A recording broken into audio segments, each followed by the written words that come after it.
सभी को नमस्कार। आर्य संस्कृत क्लासेज इंस्टीट्यूट परिवार में आप सभी का हार्दिक स्वागत है। प्यारे बच्चों, 10th क्लास का संस्कृत का एग्जाम होने में अब बहुत कम समय बचा हुआ है, कुछ ही घंटे बचे हुए हैं। तो इस वीडियो में हम सभी संधि और प्रत्यय के नियम, साथ ही साथ जो महत्वपूर्ण एग्जाम्पल हैं उनको सॉल्व करेंगे। प्यारे बच्चों, हम आपको बताना चाहेंगे कि हमने आज ही 10th क्लास के बच्चों के लिए संस्कृत की एक नई प्लेलिस्ट बनाई है। उस प्लेलिस्ट में आपको 2024 का, 2023 का जो संस्कृत का बोर्ड का पेपर था, सीबीएसई बोर्ड का, उसको हमने प्रैक्टिस पेपर 1 और प्रैक्टिस पेपर 2 के रूप में सॉल्व किया है। और भी महत्वपूर्ण वीडियो उस प्लेलिस्ट में हैं। तो जो यहाँ पे प्लेलिस्ट दिखाई दे रही है, उस प्लेलिस्ट को आप जरूर देखेंगे। उसमें हमने कंप्लीट पेपर को सॉल्व कराया है। इस वीडियो में संधि को और प्रत्यय को देखेंगे। तो प्यारे बच्चों, संधि समास और प्रत्यय के हिसाब से थोड़ा कठिन है। क्यों? क्योंकि जो समास और प्रत्यय का प्रश्न आता है, किसका किसका? समास का और प्रत्यय का। वो किस में आता है आप सभी जानते हैं, एमसीक्यू में आता है। तो एमसीक्यू आपके लिए थोड़ा सा आसान होता है। और एक बात हम और आपको बताना चाहते हैं कि जो संस्कृत का बोर्ड का पेपर होता है, तो वहाँ पे आपको लिखा रहेगा सेट 4। क्या लिखा रहेगा? सेट 4। तो कुछ बच्चों के मन में कन्फ्यूजन होता है, सर जी इसका सेट 1 2 3। तो सेट 1 2 3 नहीं होता है, संस्कृत पेपर का एक ही सेट होता है और वो सेट 4 के नाम से आता है।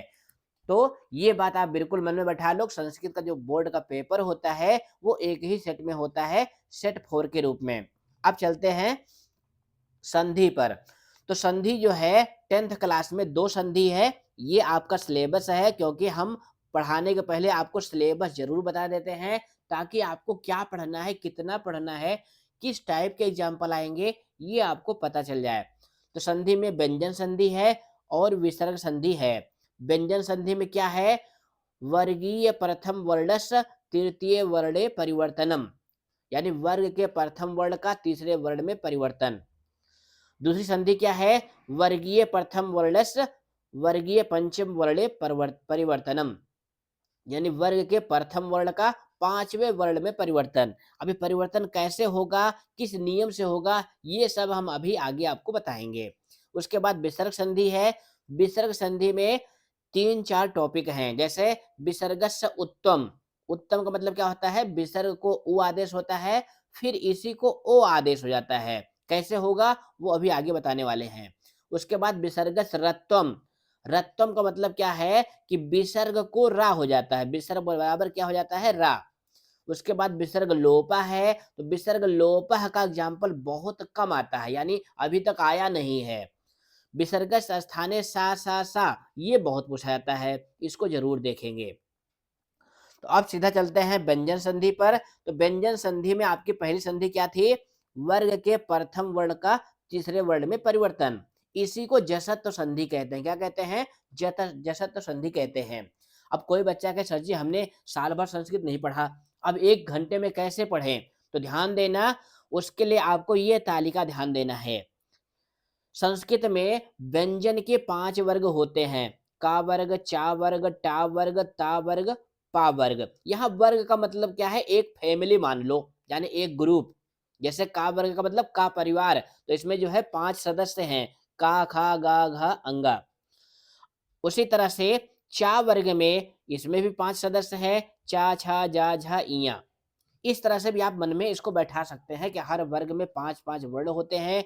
और यहाँ पर देखिए, ये का, चा, टा, ता, पा, ये प्रथम वर्ण है। और ये गा, जा, डा, दा, बा, ये तीसरे वर्ण हैं। और ये पांचवें वर्ण हैं। तो पहला नियम क्या कहता है? पहले का तीसरे में परिवर्तन। ध्यान देना, क्या कह रहा है? पहले का तीसरे में परिवर्तन कब? जब संधि होगी। कब क्या होगा? जब संधि होगी। जैसे यहाँ पे देखो, वाक प्लस ईसा, तो यहाँ पे लास्ट में क्या है? का। अब का जो है अपने ही वर्ग के गा में बदल जाएगा। अब यहाँ पे एक चिंतनीय बात और है कि जो का है, देखो उसमें हलंत लगा हुआ है। ध्यान से देखना, का में हलंत लगा हुआ है, तो इसके स्थान पे जो गा होगा वो भी आधा होगा, यानी हलंत वाला होगा। तो बाद में अगर स्वर होगा, ध्यान देना, बाद में अगर स्वर है तो वो मात्रा के रूप में इस आधे व्यंजन में लग जाएगा और आपका देखो यहाँ पे क्या बना है, वागीसा। समझ में आ गया? इसी तरह से दिक् प्लस गजः। अब यहाँ पे क्या अंतर है कि दिक् अंत में का है लेकिन उसके बाद गा है जो कि व्यंजन है, स्वर नहीं है। तो का के स्थान पे जो गा होगा वो आधा हो जाएगा बस। यहाँ पे देखो दिग्गजः, ये लिखते समय आपको ध्यान देना है क्योंकि संधि जो है एमसीक्यू में नहीं आएगी, आपको लिखना होगा। तो लिखते समय ध्यान देना है क्योंकि कभी-कभी क्या होता है कि हम नियम जानते रहते हैं लेकिन लिखने में गलत कर देते हैं। तो जो हमको नंबर मिलने चाहिए थे वो नंबर नहीं मिल पाते हैं। तो लिखने में गलती ना हो इसलिए हमारी बात को ध्यान से सुनना। अच प्लस अंतः अजंता बन गया है क्योंकि ये चा है, चा वर्ग का पहला वर्ण है और तीसरे में बदलेगा तो जा में बदल जाएगा और जो आ है उस जा में लग जाएगा तो अजंता बन जाएगा। सट प्लस आननः, तो यहाँ पे देखो टा है, टा के बाद आ है तो क्या बन गया, सडाननः। इसी तरह से जगत प्लस ईसा जगदीशा, ये बहुत पूछा जाता है। इसके बाद जो हमारा व्यंजन संधि का दूसरा नियम है, पहले का पांचवें में परिवर्तन, यानी का चा टा ता पा का अंगा में, इया में, डा में, ना में परिवर्तन। ये कैसे होगा, कब होगा? तो ध्यान देना, पहले का तीसरे में परिवर्तन कब होता है? जब पहले वर्ण के बाद क्या हो, कोई स्वर हो अथवा कोई व्यंजन हो। अब व्यंजन में भी कौन कौन हो, तीसरा वर्ण हो, चौथा वर्ण हो अथवा या रा लावा हो। अब आप कहो सर जी इतना लंबा हम याद नहीं कर पाएंगे, क्या करें, कोई और शार्ट ट्रिक बताओ। तो शार्ट ट्रिक बच्चों यही है, क्या है कि अगर पहले के बाद इनमें से कोई हो, यानी जो पांचवा वर्ण है इनमें से कोई हो तो तब जो है पहला पांचवें में बदलेगा, अन्य सभी जगह जो है क्या होगा, पहला तीसरे में बदल जाएगा। बस शार्ट ट्रिक यही है संधि की, व्यंजन संधि की। जैसे यहां पर देखो स्यात प्लस ना, अभी देखो यहाँ पे ता है, ता क्या है, ता वर्ग का पहला वर्ण है और इसके बाद ना है, ना क्या है, पांचवा वर्ण है। इसी पांचवें वर्ण को ही अनुनासिक वर्ण कहते हैं, इसीलिए संधि का नाम अनुनासिक संधि भी है। तो ता के बाद ना है तो जो ता है वो भी किस में बदल जाएगा, ना में बदलेगा। अब प्यारे बच्चों ध्यान देना, यहाँ पे कभी भी पहले के बाद जब पांचवा आएगा तो बाद में कोई स्वर तो आ ही नहीं सकता। तो जो पहले के स्थान पे पांचवा आदेश होगा वह आधा आदेश होगा। कैसा आदेश होगा, आधा। जैसे यहाँ पे देखो स्यात प्लस ना जुड़ करके क्या हो गया, स्यान्ना। हमारी बात को ध्यान देना, नहीं तो आप गलत कर दोगे लिखने में। पिछली बार 2024 के पेपर में ये वाला एग्जाम्पल आया था, धिक प्लस माम। तो का है तो का वर्ग का पांचवा वर्ण होता है, का खा गा घा अंगा, तो का के स्थान पे अंगा हो जाएगा और धिंग माम बनेगा। हमने पिछली बार बोर्ड की कॉपी में देखा था, बहुत बच्चों ने ये गलती की थी धिंग माम में। उसके बाद वाक प्लस मयम वांगमयम, स्यात प्लस में श्यान में। अब हमें उम्मीद है कि व्यंजन संधि के दोनों नियम आपको समझ में आ गए होंगे। जिसको जिसको समझ में आ गए हैं वो कमेंट करेगा, जिससे हमें पता चले कि हमारे कितने बच्चे कितने समझदार हैं। अब चलते हैं व्यंजन संधि के महत्वपूर्ण एग्जाम्पल पर जो पेपर में आने वाले हैं। तो तावत प्लस विभज्य, तो क्या हो गया है, तावत विभज्य। ये क्या है, ये विच्छेद है, ध्यान देना ये विच्छेद है। फिर से लिखते हैं, ध्यान देना, ये कैसा पद है, ये संधि पद है और ये जो है विच्छेद है, संधि विच्छेद। तो आपके पेपर में अगर इस तरह से पद रेखांकित होगा, आप जानते हैं संधि के क्वेश्चन कैसे आते हैं, ऐसे आते हैं, एक लाइन लिखी होगी उसमें एक पद रेखांकित होगा, उससे में आपको संधि या विच्छेद करना होगा। अगर इस तरह से लिखा होगा तो उसमें विच्छेद करना होगा, अगर प्लस लगा के लिखा होगा तो उसमें संधि करनी है। बस इतना ही आपको समझना है। तो तावत प्लस विभज्य, तो ता को दा में बदल के तावत विभज्य हो गया है। पश्चात प्लस अन्यो, पश्चात अन्यो, ता जो है दा में बदल गया है, बाद वाला आ दा में लग करके दा को पूरा बना दिया गया है संधि में। अगला है काचिद प्लस इयम इति। अब ये एग्जाम्पल बहुत पूछा जाता है, बच्चे इसको लिखने में गलती करते हैं। तो यहाँ जो ता है वो दा में बदलेंगे और जो छोटी ई थी वो दा के ऊपर लग गई है। तो ये लिखने में गलती ना हो इसलिए इस उदाहरण को ध्यान से समझना। जैसे आप रोड पे जाते रहते हैं ना, तो वहाँ पे लिखा रहता है दुर्घटना बाहुल्य क्षेत्र। तो वैसे ये भी कैसा है? दुर्घटना बाहुल्य क्षेत्र है। बच्चे यहाँ पे गलती ज़्यादा करते हैं, इसलिए इस उदाहरण को ध्यान से समझना। भयात् प्लस व्याघ्रस्, भयाद् व्याघ्रस्। तत् प्लस अग्रतः, तदग्रतः। तत् प्लस अनुसारेण क्या बनेगा? तद अनुसारेण। चलद प्लस अनिशम, तो क्या हो गया? चलद अनिशम। अब इसमें सभी में क्या हो रहा है? पहला जो है तीसरे में बदल रहा है। वाक् प्लस ईशः, वागीशः। तस्मात् प्लस अंके, तो क्या हो गया? तस्माद् अंके। किंचित प्लस अनंतरम, तो क्या हो गया? किंचिद अनंतरम। किंचित प्लस अभिनयम, तो क्या हो गया? किंचिद अभिनयम। अब ये किस पाठ का उदाहरण है वो भी मैं आपको बता देता हूं। ये है शिशु लालनम का। अगला है तत् प्लस अहम, तो हो गया तद अहम। दिक् प्लस गजः, दिग्गजः। अचिरात प्लस एव, ये भी बहुत पूछा जाता है, अचिरादेव। तो जो मैं आपको गोला बता रहा हूं उसको आप जरूर याद कर लें। अब कोई बच्चा के सर जी एक बार तो याद नहीं होगा, लिखने का भी टाइम नहीं है, तो कोई बात नहीं, एक बार वीडियो अभी देख लो, एक बार पेपर देने जाने के पहले देख लेना। तो मानुषात प्लस अपि, मानुषाद अपि। स्यात प्लस ना। अब यहां देखो सीरियल नंबर 16 से जो संधि का व्यंजन संधि का दूसरा नियम था, पहले को 5वें में वो शुरू हो गया। स्यात प्लस ना, तो क्या बन गया? स्यान्ना। अस्मात प्लस नगरात, तो हो गया असमान नगरात। अब यहाँ पे लिखने में गलती मत करना, जो ता है वो आधे ना में बदलेगा, तो इस तरह से डबल ना हो जाएगा, एक आधा एक पूरा। क्योंकि लिखने में ही गलती करते हैं, नियम जानते हुए भी गलती हो जाती है। अगला है स्यात प्लस में, तो हो जाएगा स्यान में। धिक प्लस माम, धिंग माम। सत प्लस निधियंताम, तो क्या हो जाएगा? सन्निधियंताम। कैसे लिखना है देख लो बिल्कुल ध्यान से। अगला है सत प्लस निवेशः, तो हो जाएगा सन्निवेशः। तो बस यही 21 एग्जाम्पल हैं जो व्यंजन संधि के हैं, इसी में से ही लगभग लगभग मिल जाता है। उसके बाद आती है व्यंजन संधि। तो व्यंजन संधि के प्रमुख उदाहरण है। व्यंजन संधि की हमने अलग से वीडियो बनाई है, उसमें हमने नियम बताया है। तो नियम अगर नहीं देखा है तो आप व्यंजन संधि को नियम वाली वीडियो देखें। यहाँ पे हम शार्ट में थोड़ा सा व्यंजन संधि का नियम बता चुके हैं, अब विसर्ग संधि का भी नियम बता देते हैं।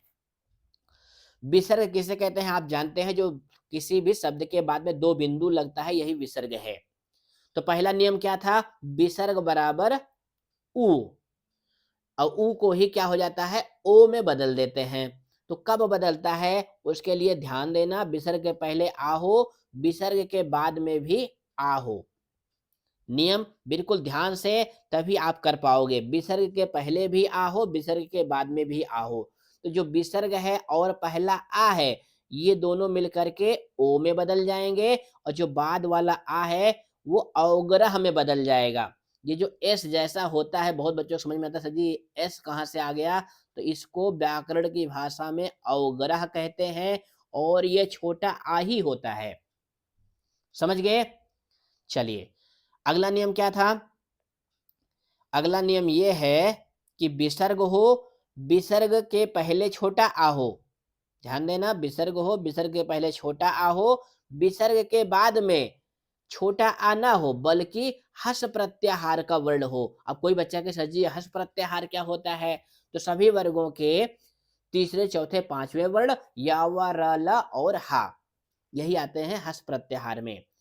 तब भी जो आ और विसर्ग है ये ओ में बदल जाता है, और यहाँ पे अवग्रह नहीं होगा जब हस प्रत्याहार का वर्ण होगा, यानी कोई व्यंजन होगा। कैसे? जैसे एक एग्जाम्पल आपको दिखा देते हैं।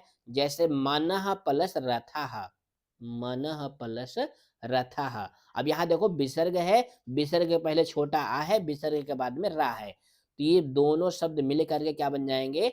मनोरथः। क्या बन गए? मनोरथः। तो इस तरह से विसर्ग संधि का एक नियम कंप्लीट हो गया। दूसरा नियम क्या है? विसर्ग को रा हो जाना, विसर्ग को रा हो जाना। तो विसर्ग के पहले क्या हो? छोटा आ बड़ा आ को छोड़ करके अन्य कोई स्वर हो, ध्यान देना, यानी ई हो या ऊ हो या ए हो या ओ हो, इनमें से कोई हो, विसर्ग के बाद में, विसर्ग के बाद में क्या हो, चाहे कोई स्वर हो या कोई व्यंजन हो। अब व्यंजन में कौन कौन ना हो, तो ता था ना हो, टा ठा ना हो और चा छा ना हो। ध्यान देना हमारी बात को, नहीं तो आप गलत करोगे। ये ना हो, यानी विसर्ग के पहले क्या क्या हो, ई हो, छोटऊ हो, बड़ऊ हो, ए आए ओ आओ हो, और विसर्ग के बाद कोई स्वर हो और इस व्यंजन को छोड़कर अन्य कोई व्यंजन हो। अब इनको छोड़ने की बात क्यों कह रहे हैं, क्योंकि इनके स्थान पे जो सा आदेश है ना वो होगा, वो इसके बाद बताएंगे। तब विसर्ग जो है किसमें बदल जाएगा, रा में बदल जाएगा। किसमें बदल जाएगा, रा में। अब इस नियम को भी हम सीधा आपको एग्जाम्पल के द्वारा समझाते हैं। ये देखो ऐसे, जैसे नौ, नौ प्लस यू। अब यहाँ आप देख रहे हैं कि विसर्ग है, विसर्ग के पहले क्या है, आओ है। विसर्ग के पहले क्या है, आओ है, उसके बाद विसर्ग है, उसके बाद छोटी ई है। तो जो ये विसर्ग है ये रा में बदल जाएगा, और रा कैसा, आधा रा। तो जो छोटी ई है वो रा में लग जाएगा, तो दोनों मिल करके क्या बन जाएंगे, नौर यू बन जाएंगे। इस तरह से, ये थोड़ा सा नियम कठिन है, ध्यान देना लिखने में। इस तरह से नौर यू बन गया, यानी विसर्ग रा में बदल गया, छोटी ई रा में लग गया। तो नौर यू लिखा रहेगा, तो रा को विसर्ग में बदलेंगे और जो उसमें मात्रा होगी उसको अलग कर लेंगे। अभी हम आगे आपको ढेर सारे एग्जाम्पल बताने वाले हैं। तो विसर्ग बराबर रा, ये भी आप समझ चुके होंगे, ये सी हमें हमें उम्मीद है। अगला क्या है, विसर्ग को किस में बदलना, सा में या मूर्धन्य सा में या फिर सपेरा वाले सा में, जिसको दंती सा कहते हैं। इसमें कब बदलेगा, विसर्ग हो, विसर्ग के पहले कुछ भी हो, विसर्ग के पहले कुछ भी हो, यानी कोई भी स्वर हो, उसके बाद विसर्ग हो, विसर्ग के बाद अगर चा है, क्या है, चा है या छा है या सलजम वाला यानी तालब सा है, ध्यान देना, इनमें से कोई है, तो जो विसर्ग है ये किस में बदल जाएगा, ये तालब सा में बदल लेगा, वो भी आधा। इसको भी हम आपको एग्जाम्पल के द्वारा समझाते हैं। जैसे एक एग्जाम्पल यहीं पे लिख देते हैं, बहुत पूछा जाता है ये एग्जाम्पल, दारुड़ह, दारुड़ह प्लस चा। तो ये विसर्ग जो है ये किस में बदल जाएगा, तालब सा में बदलेगा, वो भी आधा ही रहेगा। ये भी आपको ध्यान देना है, पूरा सा नहीं लिखना है, आधा सा लिखना है, इस तरह से दारुड़स चा। हमें उम्मीद है कि हमारी वीडियो आपको अच्छी लग रही होगी। तो अगर अच्छी लगे तभी लाइक करेंगे, अच्छी ना लगे तो नहीं लाइक करेंगे। तो दारुडस चा, ये हो गया कि विसर्ग के पहले क्या हो, चा छ, कोई स्वर हो, विसर्ग के बाद चा छ और सा में से कोई हो, तो विसर्ग तालब सा में बदल जाएगा। नोट कर लिए, बहुत बढ़िया। अब विसर्ग, विसर्ग बराबर मूर्धन्य सा कब बदलेगा, जब विसर्ग के पहले कोई स्वर हो, विसर्ग हमेशा स्वर के बाद में ही लगता है, ये तो नियम ही है। उसके बाद टा हो या ठा हो या फिर मूर्धन्य सा हो, तो जो विसर्ग है वो मूर्धन्य सा में बदल जाएगा। किसमें बदल जाएगा, मूर्धन्य सा में। अब इसका भी एक एग्जाम्पल आपको लिख कर दिखा देता हूं, जैसे रामः, रामः प्लस षष्ठः। यहाँ पर देखो विसर्ग है, विसर्ग के पहले, विसर्ग के बाद में षटकोण वाला सा है, तो जो विसर्ग है ये किस में बदल जाएगा, षटकोण वाले सा में बदल जाएगा, और आपका संधि पद बनेगा रामषष्ठः। इस तरह से रामषष्ठः, इस तरह लिखेंगे। अब आप देख रहे हैं, एक ये वाला आधा सा, फिर ये पूरा वाला षटकोण वाला सा, फिर से ये आधा सा, तो रामषष्ठः ये बनेगा। अब विसर्ग को मूर्धन्य सा में बदलने वाले एग्जाम्पल बहुत कम है, बहुत कम पूछे जाते हैं। ज्यादातर सपेरा वाले सा और सलजम वाले सा में उदाहरण बहुत पूछे जाते हैं। अब अगला नियम क्या है, विसर्ग बराबर दंती सा यानी सपेरा वाला सा। ये कब होगा कि विसर्ग के बाद में क्या हो, ता हो या था हो या फिर छोटा सा हो। तो विसर्ग जो है किसमें बदल जाएगा, सा में बदलेगा, वो भी आधे सा में। इसका भी उदाहरण आपको लिख देते हैं। जैसे ये 2023 वाले पेपर में पूछा था, ईतः प्लस ईतः, ईतः प्लस ततः, ये आया था ईतः प्लस ततः। अब यहाँ देखो विसर्ग के पहले क्या है, छोटा आ है यानी स्वर है, विसर्ग के बाद में क्या है, ता है। तो विसर्ग किस में बदल जाएगा, विसर्ग बदल जाएगा सपेरा वाले सा में, वो भी आधा। तो दोनों पद मिलकर क्या बनेंगे, ध्यान देना, दोनों पद ये मिलेंगे तो ये बन जाएगा इतस्ततः। क्या बन जाएगा, इतस्ततः। समझ में आ गया, बहुत बढ़िया। इतने ही नियम आपको काम के हैं। अगला नियम क्या है, विसर्ग का लोप। विसर्ग का लोप, लोप मतलब विसर्ग को हटा देना। तो ये एग्जाम्पल अभी तक सीबीएसई ने पूछा नहीं है, फिर भी इस वीडियो के लास्ट में हमने कम से कम 6 या 7 एग्जाम्पल विसर्ग के लोप को दिया हुआ है। उसका नियम हम आपको वही बताएंगे। ज्यादा बड़ा नियम नहीं है, बिल्कुल छोटा सा है। अब चलते हैं विसर्ग संधि के महत्वपूर्ण एग्जाम्पल पर, जो पेपर की दृष्टि से बहुत महत्वपूर्ण है और हर वर्ष इसी में से मिल जाता है। तो पहला है एकः प्लस तावत। अब यहाँ विसर्ग के पहले, विसर्ग के बाद में क्या है, ता है, तो किस में बदल जाएगा, सपेरा वाले सामने यानी एकस तावत। कह प्लस चित, विसर्ग के बाद चा है तो कश्चित बनेगा। इस तरह से नियम जिनको समझ में आ गया होगा वो फटाफट उदाहरण जो है पढ़ते चले जाएंगे। अगला क्या है, आर प्लस अपी। अब विसर्ग के पहले भी छोटा आ है, विसर्ग के बाद भी छोटा आ है, तो आर्यो अपी, विसर्ग ओ में बदल गया और जो बाद वाला आ था वो एस यानी अवग्रह में बदल गया है। ये आपको लिखते समय ध्यान देना है। उसी तरह से अन्य प्लस द्वितीय, तो अन्यो द्वितीय। महतः प्लस भयात, महतो भयात, ये भी बहुत पूछा जाता है। दारुडश्चा, दारुडः प्लस चा, दारुडश्चा, अभी हम आपको ऊपर बता चुके हैं। प्रवासः प्लस अयम तो हो जाएगा प्रवासो अयम। देवलाख्य प्लस ग्रामः तो हो जाएगा देवलाख्यो ग्रामः। विशेषतः तपोवने, अब विसर्ग के बाद क्या है, ता है, तो विसर्ग जो है सपेरा वाले सा यानी दंती सा में बदल करके विशेषतः तपोवने, इस तरह से आपको लिखना है। अगला है मेघ रवई ही प्लस चा, ये भी बहुत पूछा जाता है, तो हो जाएगा मेघ रवैश्चा।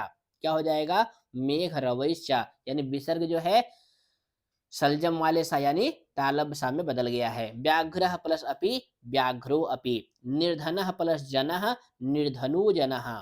वय प्लस अनुरोधात, वयो अनुरोधात। नमः प्लस ते, ये भी कई बार पूछा गया है, तो होता है नमस्ते। हम लोग करते भी रहते हैं, मैडम जी नमस्ते, सर जी नमस्ते। अगला है तुर्गः तुरंगैहि, तो हो जाएगा तुर्गस तुरंगैहि, यानी विसर्ग है, विसर्ग के बाद में ता है, तो विसर्ग जो है सपेरा वाले सामने बदल गया है। व्याघ्र प्लस नष्टः तो हो जाएगा व्याघ्रो नष्टः।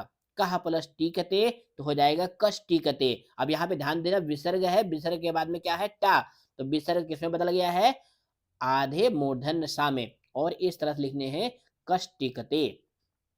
अगला है हिमकरः प्लस अपि, तो हिमकरो अपि, ये भी मिड टर्म के एग्जाम में कई बार पूछा गया है।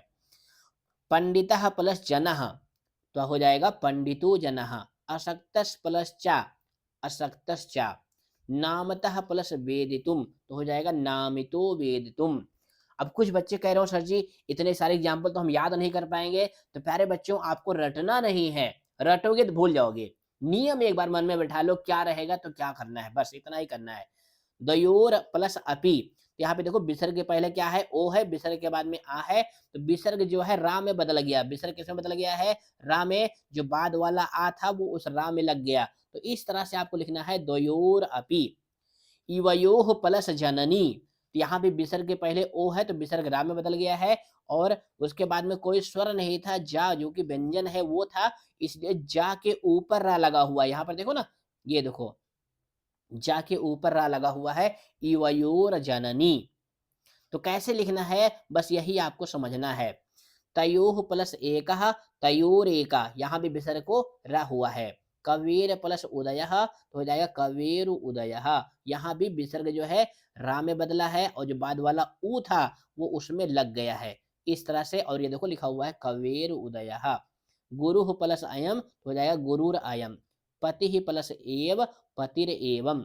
सः प्लस एव, सा एव। हाँ, अब यहाँ पर ध्यान देना, 28 एग्जाम्पल के बाद जो है विसर्ग का लोप, विसर्ग बराबर क्या हो गया है? लोप। लोप का मतलब होता है गायब हो जाना। लोप का मतलब क्या होता है? गायब हो जाना, यानी उसको हटा देना।